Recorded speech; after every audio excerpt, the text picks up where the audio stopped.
First, we have the clunk test. The clunk test tests for labral tears. The patient is laying supine and the practitioner grasps their elbow and abducts the arm with one hand and places the other hand underneath their shoulder and applies upward pressure. A positive test would be a clunk sound.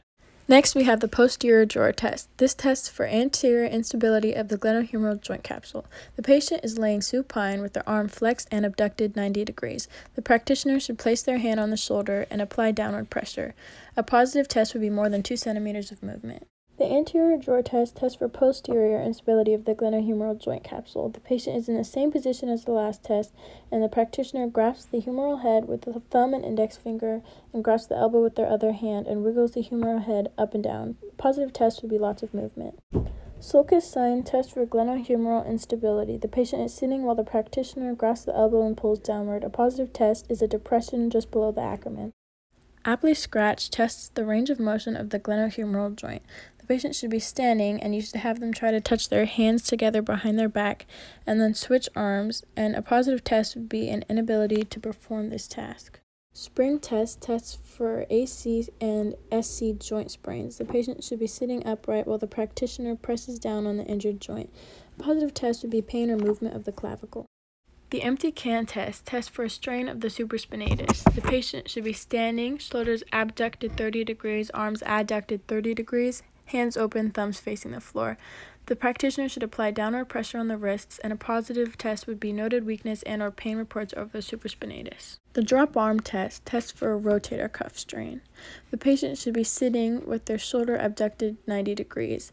Then ask the athlete to slowly lower their arm to their side.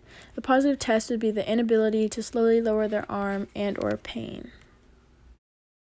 Centinela Sign tests for a supraspinatus sprain. The patient should be sitting with their elbows flexed and forward flexed shoulders 90 degrees with fists together, and the practitioner should apply pressure on the elbows. A positive test would be that the athlete can't keep the shoulders flexed and or pain.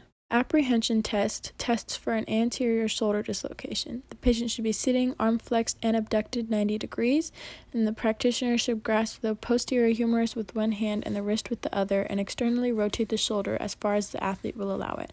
A positive test would be pain.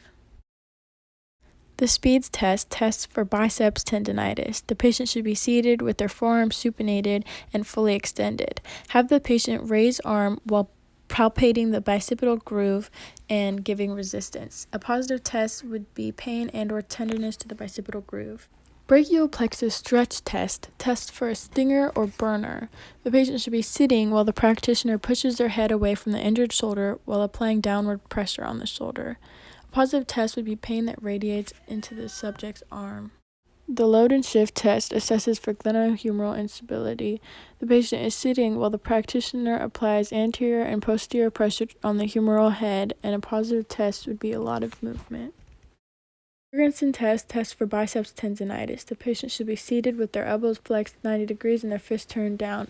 Ask the patient to supinate their forearm while you resist the motion and also feeling the bicipital groove. A positive test would be pain that is reported in the area of the bicipital groove.